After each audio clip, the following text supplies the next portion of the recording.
Le rendez-vous est déjà fixé, c'est l'heure, ça fait débat.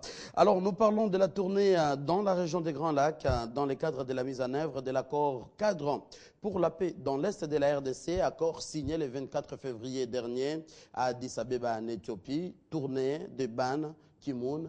Message donné à chaque endroit précis, à Kinshasa, où il soutient à 100% le processus de paix entamé par Joseph Kabila, qui l'a encouragé, et à Goma, précisément ces messages qu'il a donnés au cours d'un point de presse, disant que je ne puis pas vous donner une date précise pour l'opérationnalisation exactement de la brigade spéciale de l'ONU. Et à Kigali, il demande au président Paul Kagame d'user de son charisme politique pour la paix, la sécurité et le développement dans la sous-région des Grands Lacs. La tournée de Ban Ki-moon en RDC dans la sous-région des Grands Lacs. Ça fait débat sur ce plateau. On en parle avec Billy Kambale. Il est cadre à l'UNC, secrétaire exécutif. Bienvenue. Merci pour l'invitation. Michel Kitoko, vous êtes de la diaspora. Bienvenue. Merci. Ernestine Nyoka, vous êtes cadre de la majorité présidentielle. Bienvenue. Merci. Crispin Ngoï, député national, également de la majorité. Bienvenue. Merci. Alors, quelle lecture, question simple, hein, vraiment générale, quelle lecture vous faites de la tournée de Ban Ki-moon? Je commence avec vous, Billy. Quelle lecture?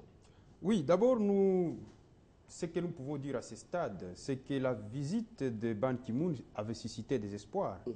Mais encore une fois, nous avons assisté à quelqu'un qui faisait du tourisme. Puisqu'on ne peut pas comprendre que Ban Ki-moon est venu avec différents messages, contradictoires d'ailleurs. Lorsqu'il arrive à Kinshasa, il constate que le M23 s'approche de Goma et il y a des violents combats. Exact. Il parle du déploiement de la brigade spéciale. Lorsqu'il arrive à Goma, d'abord, lui-même n'a pas la date de ce déploiement. Quand est-ce que celle-là sera opérationnel? Peut-être dans 2 mois. Premier couac.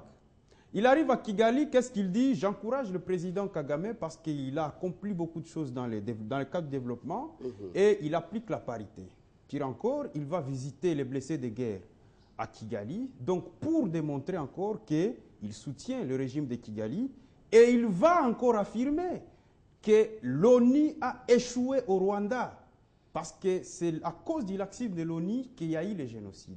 Soutien total à Kagame. Il va aujourd'hui, à l'heure où nous parlons, il venait de tenir une conférence de presse en Ouganda, à Kampala, où ce sont des éloges aux efforts, soi-disant, de Museveni pour ramener la paix à l'Est de la République démocratique du Congo. Est-ce qu'il ne dit pas la vérité selon vous? Lorsqu'il affirme cela, c'est tout simplement de l'insulte vis-à-vis du peuple congolais. Compte tenu du rôle dont ses propres services à lui, Ban Ki-moon, avaient déjà confirmé que le Rwanda et l'Ouganda étaient considérés comme des agresseurs de la République démocratique du Congo. Rapport des experts de l'ONU. Rapport des experts de l'ONU. Donc, le même secrétaire général des Nations Unies a foulé aux pieds ces mêmes accords. Mais parlons de sa visite à Kinshasa. D'abord, il arrive ici, refus total de recevoir la société civile. Or, nous savons tous les rôles pendant ce processus de paix, le rôle qu'a joué la société civile. Il refuse de recevoir l'opposition en tant que corps, certes diversifié, mais qui a aussi des points de vue qui peuvent aider toutefois le processus de se remettre sur pied. Donc nous nous retrouvons devant un secrétaire général des Nations Unies. Moi, je ne peux jamais être comme Tshombe en 1960 qui pensait que l'ONU était un pays. Moi, je considère tout simplement que c'est un fonctionnaire. Et il est là par la volonté de ceux qui l'ont placé là-bas. Donc, je ne peux pas me faire d'illusions, mais encore une fois, j'en appelle au secrétaire général Ban Ki-moon qu'il n'est jamais trop tard pour bien faire les choses. Puisque ce qui va arriver au Congo, c'est que lorsque lui-même a parlé de Srebrenica, il sait très bien comment les conflits au Balkan, suite à l'échec des Nations Unies, avaient amené à l'éclatement de l'ex-Yougoslavie. Donc, nous sommes en train d'assister au même scénario et c'est lui qui en est l'élément moteur, c'est bien Ban Ki-moon. Il doit faire très attention. Ce n'est pas lui l'institution, Nations Unies. Je dis bien, il y a toujours quelqu'un qui porte la responsabilité et dans ce cas précis, s'il y a balkanisation du Congo, c'est Ban Ki-moon qui en portera la responsabilité parce qu'il ne veut pas écouter les experts ou ceux qui ont travaillé dans le processus de paix, notamment le président Vital Kamerhe. D'accord. Crispin Ngoy, vous êtes député national de la majorité, vous avez suivi Billy Kambale. Votre réaction quand Ban Ki-moon dit à Goma que la responsabilité de sécuriser la partie est de la RDC revient au gouvernement congolais?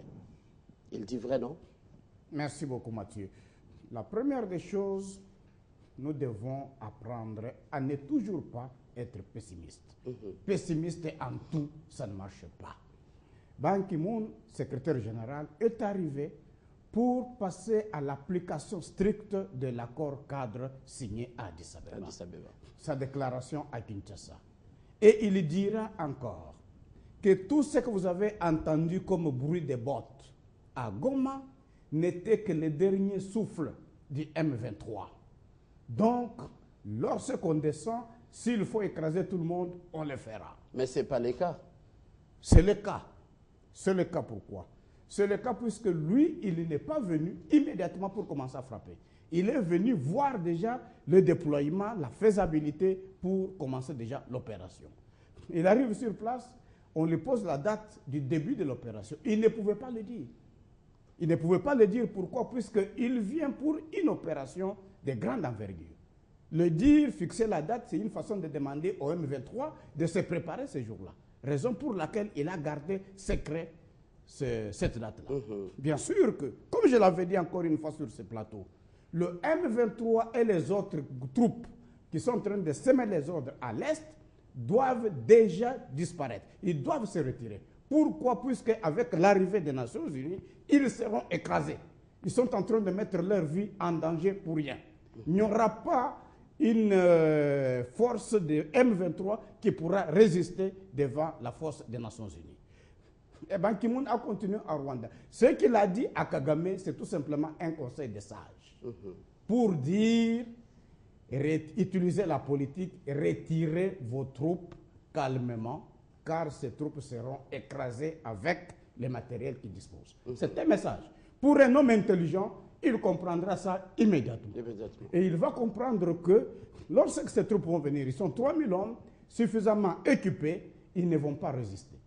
Je vous dis bien, le M23 et les autres troupes ne vont pas résister. Nous, Congolais, nous devons faire confiance en ces gens-là. Nous devons faire confiance aux Nations Unies. Mais cela ne nous empêche pas d'être éveillés. Cela ne nous demande pas, nous, Congolais, de croiser les bras. La sécurité à l'Est, bien sûr, dépend d'abord de nous-mêmes. Nous devons automatiquement sécuriser et, avec l'appui des Nations Unies, mettre fin, une fois pour toutes, à cette instabilité sécuritaire qui se trouve à l'Est. Michel Kitoko, vous êtes de la diaspora. Quelle lecture vous faites? Un haut cadre des Nations Unies avec un message à plusieurs facettes. Chaque contrée, chaque pays avec son message. Il souffle les chaud et le froid au même moment? Bon, je ne pense pas qu'il est en train de souffler le chaud et le froid. C'est un haut fonctionnaire des Nations Unies qui est en train de faire son travail, et surtout avec un sujet très délicat. Je pense qu'il est en train de continuer à faire passer le message comme il fallait.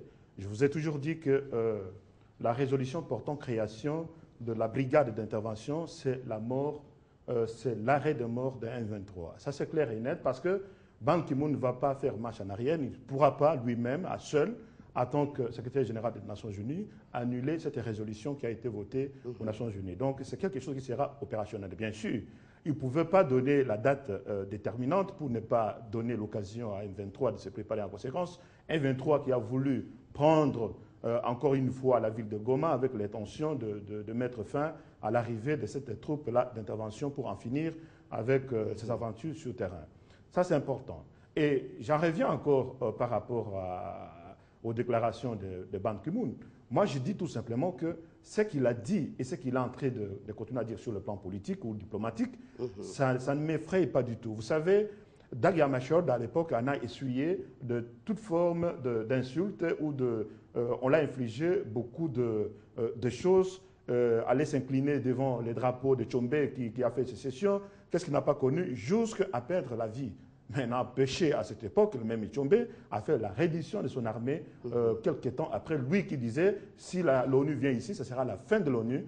48 heures plus tard, voilà Tchombe devant le général indien en train de signer sa reddition de son armée. Moi, je sais que l'ONU vient avec la possibilité, l'ONU ne va pas s'humilier, le monde entier ne va pas s'humilier à cause de ces petites troupes-là d'M23. Au contraire, c'est le Congo qui a empathie avec beaucoup de choses. Je pense que le Congo doit saisir cette occasion pour essayer de saisir vraiment, de travailler avec la troupe d'intervention et bouter les ennemis dehors. Mais au-delà de ça, le gouvernement congolais, j'en appelle vraiment à la conscience du gouvernement congolais et surtout les officiels de ce pays, de faire tout un travail diplomatique, de rappeler les Nations Unies dans son rôle, de telle sorte qu'il y ait une paix durable au Rwanda. Pour qu'il y ait une paix durable au Rwanda, il faut que la même demande qu'on est en train de faire aussi en RDC, la demande de dialogue intercongolais que nous avons déjà fait, conférence nationale, conférence de San City, ainsi de suite, qu'il y ait un dialogue inter-rwandais. C'est justement le contraire, on sent l'inquiétude. Vous verrez que lorsqu'il y aura, justement, vous verrez que lorsqu'il y aura un dialogue inter-rwandais,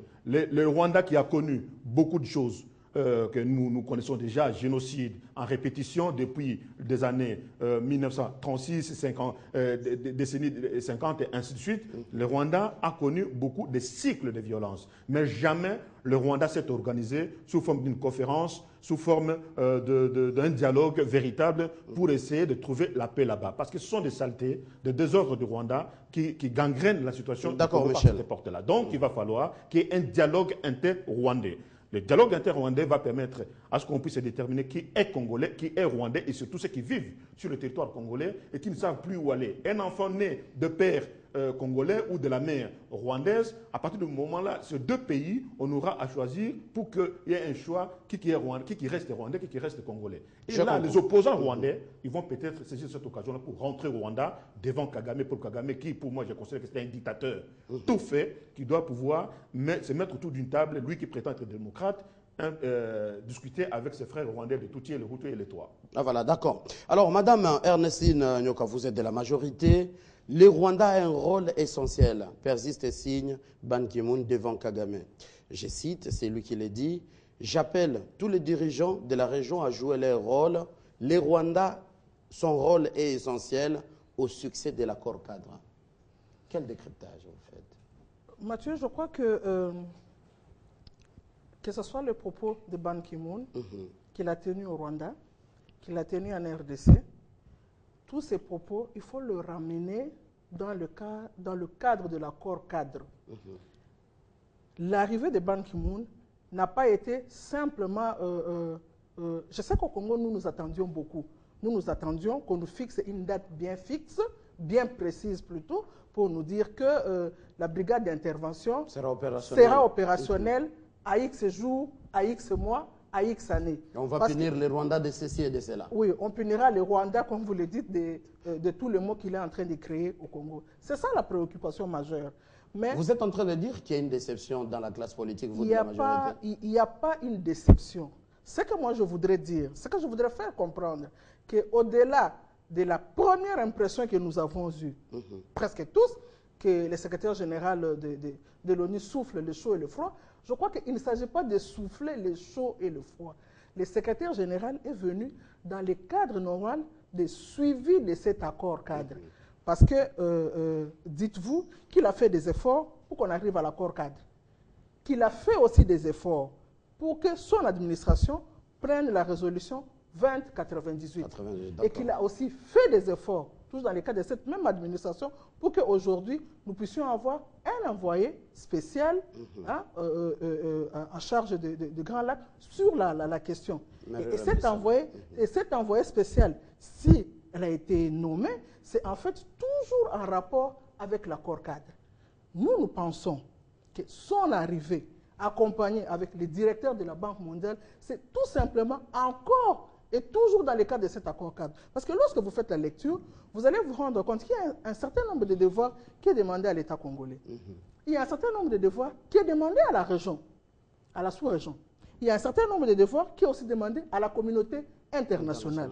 Pour ce qui est de la communauté internationale, je pense qu'il ne reste que la brigade d'intervention devienne réellement effective sur terrain. Parce que pour ce qui est de la paperasse, les choses